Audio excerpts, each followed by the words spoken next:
rewel itu apakah jadi tanda kalau bayi itu nggak siap dipijat? Ada nggak sih Bu sebenarnya bayi yang dipijat itu selalu nangis kenceng atau rewel? Padahal pijat itu kan kalau untuk bayi lembut kayak gitu. Lembut, Ada ya. nggak sih Bu yang seperti itu bayi? Ada. Banyak Banyak, atau ya. persentase 100% berapa persen kira-kira? Enggak, dari kalau yang selalu rewel itu biasanya kalau di tempat saya kan banyak kan Mbak Wid, Iya. jadi kurang lebih 30%. Oke. Itu yang selalu rewel, entah nangis. Bahkan datang kedua, ketiga, keempat, kelima pun masih rewel banyak Bu? Ada juga, Oke. tapi ada juga yang 1-2 kali masih adaptasi, nanti ketika udah mulai enjoy gitu udah mulai ada sih. Iya. Gitu. Nah, Bu sebenarnya kan banyak nih ibu-ibu yang trauma mau pijat bayi karena melihat bayinya nangis nih. Nah, itu tuh sebenarnya apa sih penyebabnya, Bu?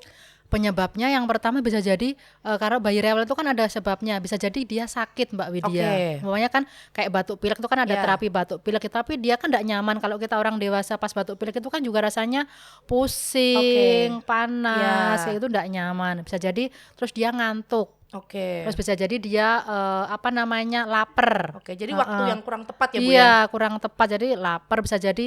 Terus masih itu adaptasi sama orang baru. Jadi ya biasanya ini loh orang baru kan, biasanya anak-anak kecil 1 bulan 3 bulan udah mulai tahu ya ini nyaman enggak sih sama orang ini. Terapisnya mohon maaf ikhlas enggak sih, kayaknya dari batinnya kayak gitu kan. Tapi banget loh Bu, aku beberapa kali anakku aku pijitin, maksudnya ada beberapa juga terapis yang mungkin kurang sama anak, kurang kayak bonding ya. Kurang bonding, mungkin bisa jadi mungkin belum punya anak juga atau masih baru kerja di situ dan lain sebagainya, kan banyak alasan juga nih Bu ya, mungkin bayi jadi kurang nyaman juga di situ.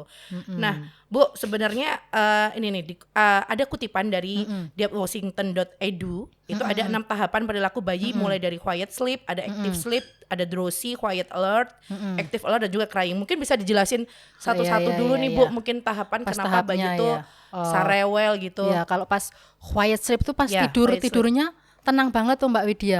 Jadi pas tidurnya dalam banget. Kalau orang dewasa ngelipus ada suara apa-apa aja dia udah enggak denger gitu. Kalau yang kedua, nah itu kan udah tidur tapi masih bisa, kalau denger apa-apa dia masih bisa gerak, umpamanya ada pintu ketutup, jeder itu kalau biasa, orang Jawa bilang mak geragap. Iya, geragapan ya. Itu katanya kalau orang Jawa dulu Bu bilangnya enggak digeprek. mitos itu. Sebenarnya bisa kaget kejang nanti. Katanya tuh ya Mams, kalau zaman dulu bayi itu sebelum pulang ke rumah dari rumah sakit itu tempat tidurnya harus digeprek dulu biar dia nanti kalau dengar suara apa-apa gak kaget. Ya, tapi itu kan refleks. Soalnya bayi itu kan memang punya refleks, jadi memang dia harus kaget. Tapi kalau yang kedua tadi dia tuh udah tidur lele ayam, tahu ya. Apalagi sih lele dinosaurus nggak dia Bu? Dinosaurus nanti di balungan dinosaurus beda lagi nanti ya.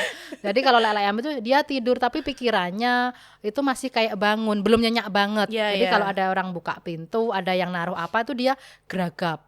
Gitu. Tapi katanya ada beberapa bayi juga yang kayak gitu tuh malah sampai besar pun masih seperti itu, atau hanya ketika bayi aja sih Bu sebenarnya? Biasanya kalau bayi aja, makanya jangan kaget kalau bayinya geragapan juga, itu salah satu bagian dari refleks bayi. Yang penting tidak mengarah ke kejangnya. Kan ada bayi yang geragap sampai gitu kan, itu mengarah ke kejang. Berarti kan konsul ke dokter sarafnya. Karena ada memang beberapa kali ini sharing Mbak Widya, ada beberapa bayi yang datang tempat saya itu kejang. Nah masih newborn udah kejang. Ya akhirnya kita konsulkan ke dokter anaknya. Dokter anak nanti dirujuk ke dokter anak yang spesialis sarafnya. Ternyata memang ada indikasi gangguan, mohon maaf itu epilepsi dini katanya sih seperti itu. Itu apakah kumatan atau memang hanya di beberapa waktu aja sih Bu? Ada di beberapa waktu. Biasanya kan kejang kalau anak kecil kan dari panasnya tadi, ada panas kejang, tapi bayi itu enggak posisi tidur santai aja dia mengejang. Ternyata dikonsulkan ke dokter saraf memang ada sesuatu gitu kan, udah bukan ranah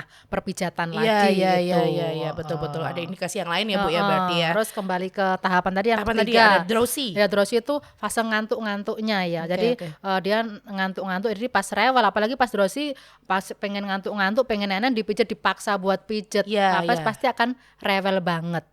Nah, itu jadi harus kita tahu kalau pas pas tahap yang pertama tadi kan tidur pulas banget tuh, kalau dibangunkan dia nanti juga kasihan. Yang kedua udah tidurnya tapi belum nyenyak banget. Yang ketiga tuh pas rewel-rewelnya, pas ngantuk-ngantuknya, dia tuh kan tidak boleh ya kalau pas rewel dipaksa pijat, pasti dia akan marah nanti udah masuk ke otaknya, terkadang di trauma. Kadang ada beberapa Mbak pengalaman di tempat saya tuh baru datang sampai pintu aja dia udah nangis duluan. Oke.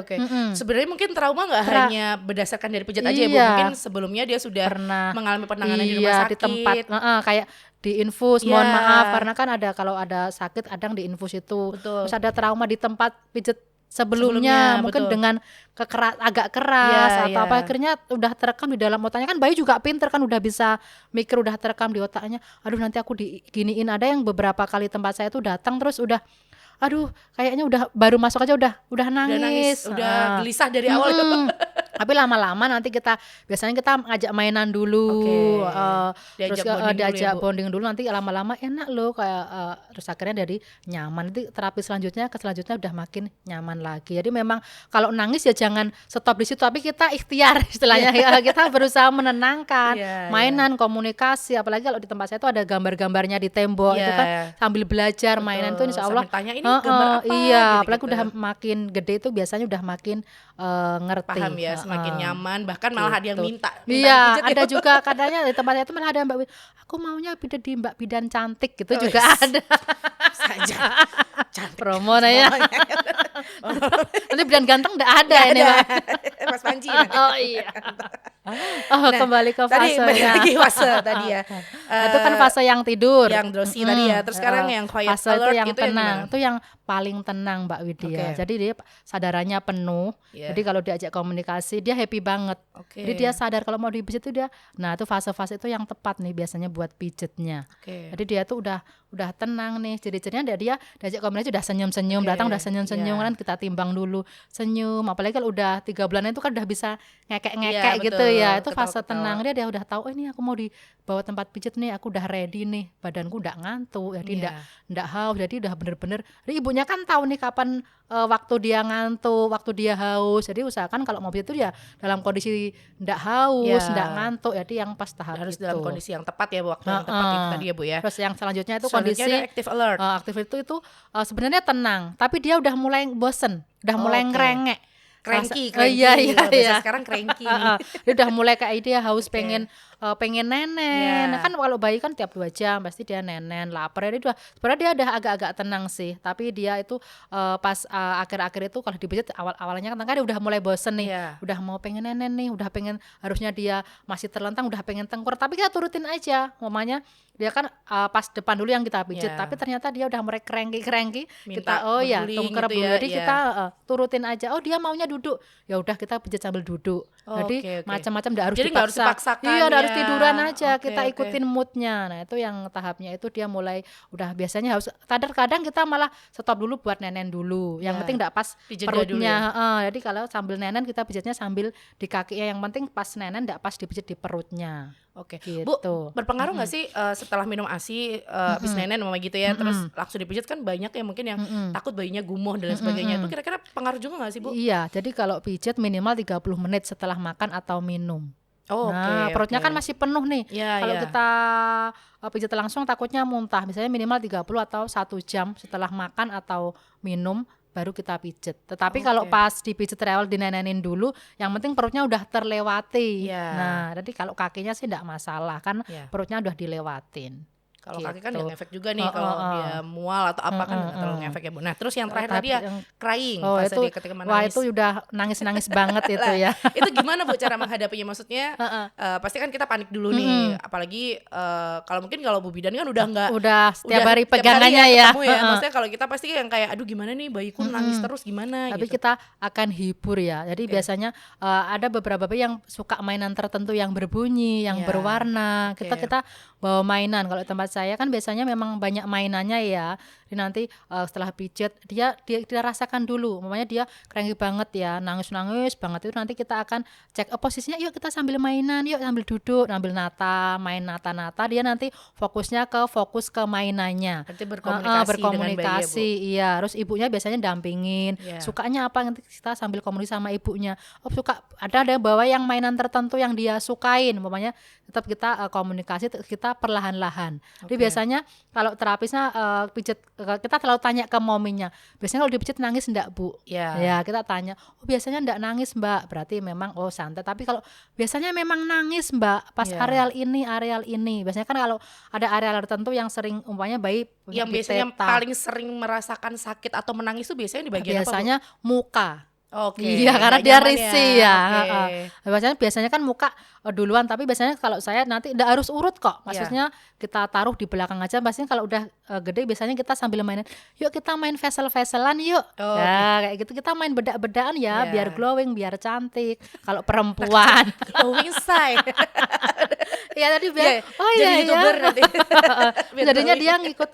Ya kita pijit mukanya ya, biar nanti emaknya makin lancar, ngomongnya lancar, sambil kita tetap ceriwis gitu ya. Kita harus komunikasi terus, betul sih Bu. Jadi kadang kita kan ada mungkin beberapa terapis yang kurang bisa melakukan hal itu ke bayi sehingga menyebabkan bayi trauma gitu kan. Tapi kan rata-rata kalau bayi diajak main komunikasi, rata-rata udah ngerti ya. Apalagi kalau udah 1 tahun ke atas itu udah ada yang beberapa yang udah 2 tahun udah minta pijat yuk, mau minta pijat. Terasa capek dikit, sering larian ya Bu ya.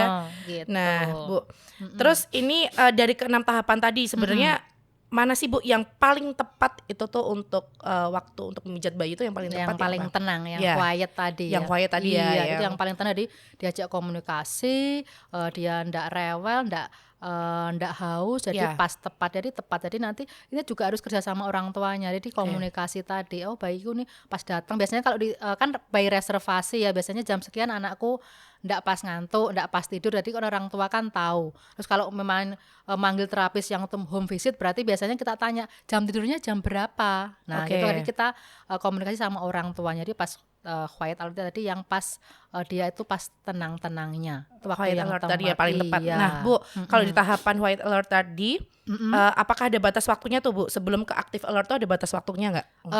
Kalau masih kecil biasanya kan cepet ngantuk tuh Bun. Iya. Jadi kalau pas karena kalau batasnya tidak ada patokan tepat. Jadi yang biasanya memang kita tahu jadi waktunya tidur itu jam berapa. Apalagi kalau masih kecil banget itu kan masih 90%, 80% buat tidur. Tapi kalau nanti kalau udah mulai aktivitasnya banyak, mulai agak memanjang. Jadi tahapannya itu beda-beda tiap anak. Oke. Terus yang bisa dilakukan ibu-ibu nih Bu Bidan untuk memaksimalkan quiet alert untuk memijat bayi ini apa nih kira-kira?